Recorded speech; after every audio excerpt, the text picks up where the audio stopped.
The sun had not yet risen, but the sky already pulsed with dim, gray anticipation, like the world itself was holding its breath, waiting for judgment. Morning mist clung stubbornly to the grass, refusing to lift, as it tried to veil the cruelty about to unfold. Ayanna felt the cold dampness against her skin as the warriors dragged her across the earth. The ropes bit into her wrists, scratching deep, but she did not fight them. Fighting would have only given them more reason to call her what they had already chosen to believe. Traitor, do not look down, one warrior snarled, jerking her to her feet. But she did look, at the earth, at the world she had once called home, at the place where her life would end today. She lifted her chin, refusing to let them see her trembling. Ayanna of the Blue Wolf clan, daughter of Nodi, granddaughter of the great chief Tahoma.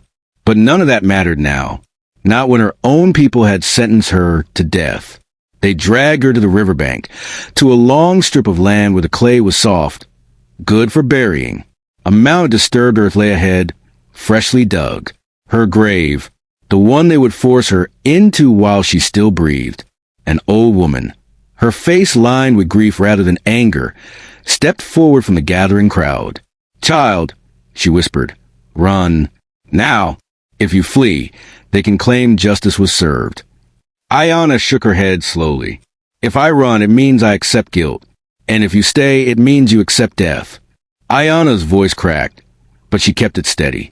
"I have done nothing to be ashamed of." But they didn't want truth. They wanted blood. Two warriors shoved her into the hole until she stood waist deep. Dirt was piled beside her in mounds taller than a man's chest.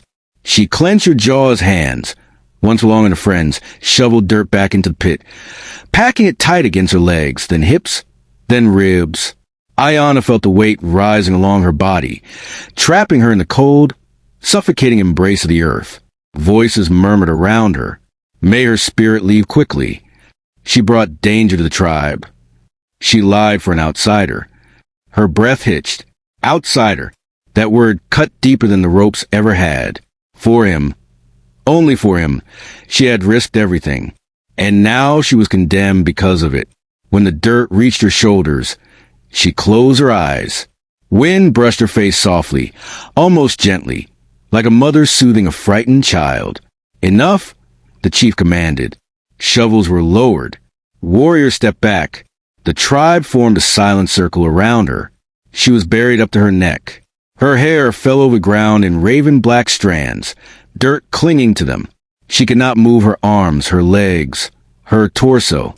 She could only breathe, and even that felt like a fragile privilege. The chief's shadow fell over her.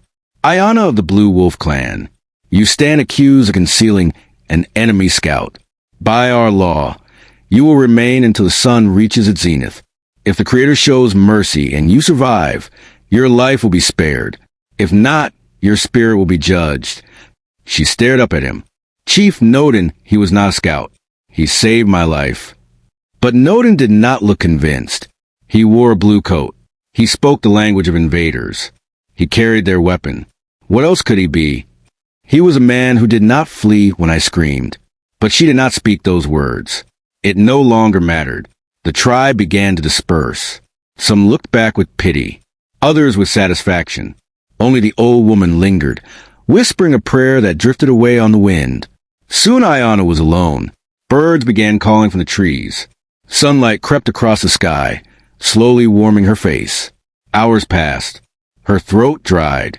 Her lips cracked. Flies buzzed annoyingly near her eyes. Ants crawled along her hairline. She tried to stay awake, but exhaustion tugged at her like an invisible hand.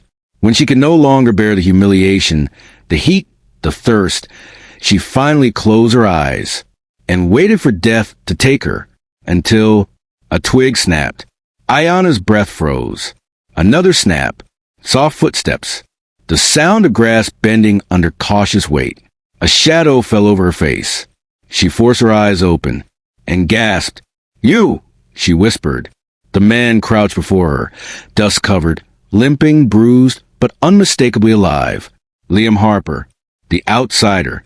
He dropped to his knees beside her. "Who did this to you?" His voice shook with rage. "My tribe," she panted. "You must go." if they find you." "They won't," he said, already scraping his hands through the dirt around her neck. "I won't leave you here." "You cannot dig me out alone," she pleaded. "The earth is packed tight. Your hands will fail before you reach my shoulders." He looked her in the eyes, those deep, fire-lit hazel eyes that had terrified her the first time she saw him, and later saved her life. "I didn't survive a war just to let you die like this." "Liam, let me try." He dug with wild desperation, tearing the earth away with his bare hands. Dirt flew in clumps. His knuckles split open. Blood streaked the soil. But still the earth did not give easily. Ayanna felt her breath weakening. "Stop," she whispered. "You will injure yourself." "I'd rather die than lose you," he growled. Her heart clenched, not because of the words, but because of the truth behind them. "You should not be here," she whispered. "You are wounded. You should be resting far away from this place." "I came back for you." Her eyes stung. "You fool!" He smiled faintly. "Yes, but I'm your fool." She wanted to laugh. Instead, her breath trembled. Liam kept digging until his arms trembled uncontrollably. He panted, sweat dripping into the dirt. The hole widened only slightly, perhaps an inch or two, nowhere near enough. His hands shook. His breathing slowed. He was collapsing. "No!" Ayanna whispered in terror. "Liam, Liam, stay awake." But he didn't. He slumped forward, face nearly touching hers. For a moment she feared he had died from exhaustion. But then, footsteps thundered through the trees. Ayanna's blood turned to ice. The tribe, warriors burst from the woods. Spears raised. "Move away from her," one shouted. Liam's eyes snapped open. He pushed himself up, staggering to his feet, placing his body between Ayanna and the armed men. "I won't let you hurt her." The warriors froze, not because of his words, but because of the sight of him. He was not attacking. He was not armed. He was wounded, filthy, half-conscious, yet still defending someone who was not of his people. Chief Noden stepped forward, astonishment written across his face. "You," he murmured. "You returned." Liam swayed but refused to step aside. "She's innocent," he rasped. "She saved me. She hid me because I saved her first. If you kill her, you kill the only honest soul I've ever known." Silence. The kind that crackled with the weight of truth. Noden looked at Ayanna, then at Liam, then back again. Understanding dawned slowly, painfully. "This man," he said quietly, "risked his life to come back." Ayanna whispered weakly, "Because I told him the truth." Noden stared at the dirt around her neck, the proof of a punishment he now doubted. Finally, he lifted his hand. "Free her." Warriors rushed forward, shoveling dirt away, working faster and gentler than before. Liam fell to his knees beside her, helping as best he could despite his shaking hands. When her arms finally broke free of the earth, she reached for him first. He caught her, pulling her into his chest, burying his face in her hair. "You're safe," he whispered. "You're safe now." Ayanna closed her eyes, not to die this time, but because she had never felt such overwhelming relief. When the tribe finally pulled her from the ground completely, she collapsed, but Liam held her upright.